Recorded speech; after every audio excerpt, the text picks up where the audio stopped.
Halo, Assalamualaikum warahmatullahi wabarakatuh. Perkenalkan, nama saya Amelia Miranti. Saya berasal dari Prodi Pendidikan Bahasa Arab semester 6 dengan NIM 010523010003. Nah, pada kesempatan kali ini saya akan menjelaskan materi mengenai mabadi ilmu Al-Quran untuk memenuhi tugas ujian tengah semester mata kuliah mutolaah.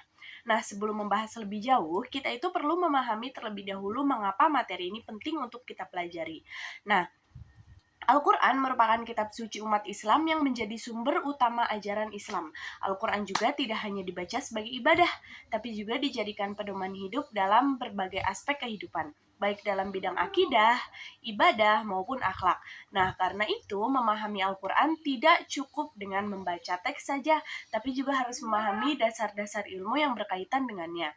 Disinilah pentingnya mempelajari mabadi ilmu Al-Quran. Nah, lalu sekarang kita masuk ke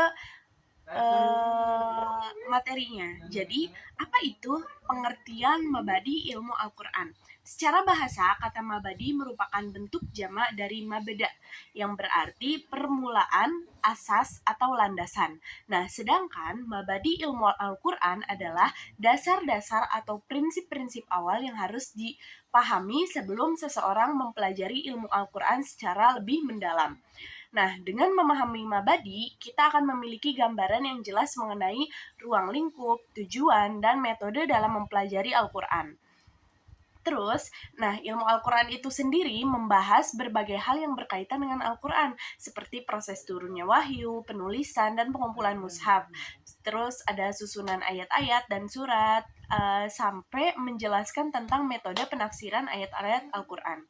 Nah, oleh karena itu, mabadi ilmu Al-Quran menjadi fondasi penting agar pemahaman kita terhadap Al-Quran tidak keliru.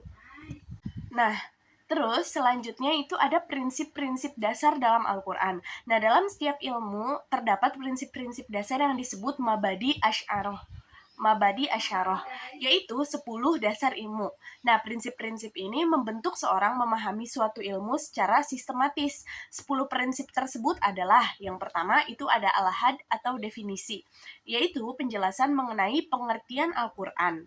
Pengertian ilmu Al-Quran yaitu ilmu yang membahas segala hal yang berkaitan dengan Al-Quran. Nah, yang kedua itu ada maudu atau objek kajian.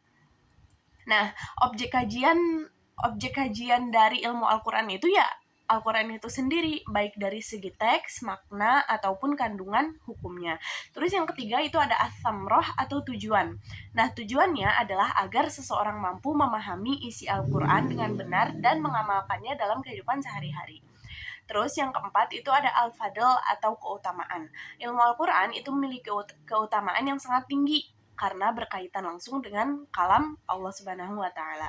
Nah, mempelajarinya itu termasuk bentuk ibadah. Terus yang kelima itu ada an-nisbah atau hubungan. Nah, ilmu Al-Quran itu memiliki hubungan erat dengan ilmu tafsir, hadis, dan fikih karena menjadi dasar dalam memahami hukum-hukum Islam. Nah, terus yang keenam itu ada al-wadi atau penyusun. Ilmu ini disusun dan dikembangkan oleh para ulama yang mengkaji Al-Quran secara mendalam dan sistematis. Ketujuh itu ada al-ism atau nama. Nah, nama ilmu ini adalah ilmu Al-Quran atau kita sering menyebutnya ulumul Quran. Nah, terus kedelapan itu ada al-istimdad atau sumber.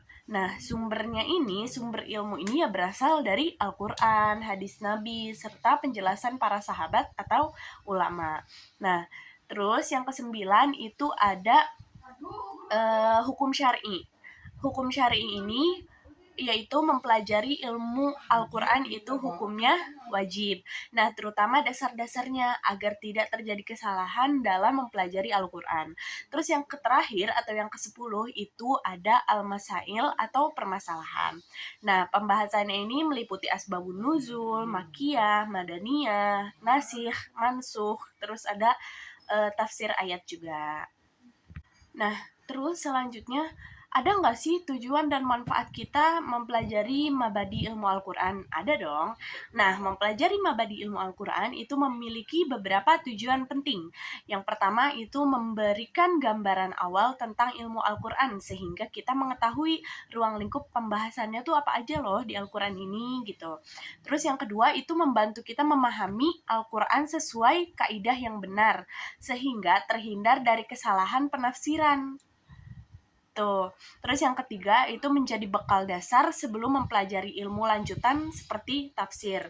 Nah, jadi tujuan dan manfaat kita mempelajari mabadi Al-Quran ini yaitu menjadi bekal dasar, jadi menjadi pondasi kita sebelum kita mempelajari ilmu-ilmu lanjutan untuk memahami Al-Quran, kayak salah satunya tafsir. Terus yang keempat itu menumbuhkan kesadaran bahwa memahami Al-Quran memerlukan ilmu, tidak cukup hanya dengan membaca. Nah, terus yang kelima itu membuat proses pembelajaran menjadi lebih sistematis dan terarah. Terus selain tujuan-tujuan yang aku sebutin tadi, itu tuh ada beberapa manfaat yang bisa diperoleh dari kita mempelajari ilmu mabadi Al-Quran ini. Nah, diantaranya adalah mempermudah pemahaman terhadap isi Al-Quran, menghindari kesalahan dalam penafsiran, membantu memahami ilmu keislaman lainnya seperti hadis, fikih, terus meningkatkan kualitas pemahaman agama, serta mendorong pengalaman nilai-nilai Al-Quran dalam kehidupan sehari-hari. Nah, itu tadi tujuan dan manfaat dari mempelajari mabadi Al-Quran. Nah, terus gimana sih kedudukan ilmu Al-Quran dibanding ilmu yang lainnya? Nah, itu dibandingkan dengan ilmu-ilmu Islam lainnya, ilmu Al-Quran itu memiliki kedudukan yang sangat penting dan tinggi.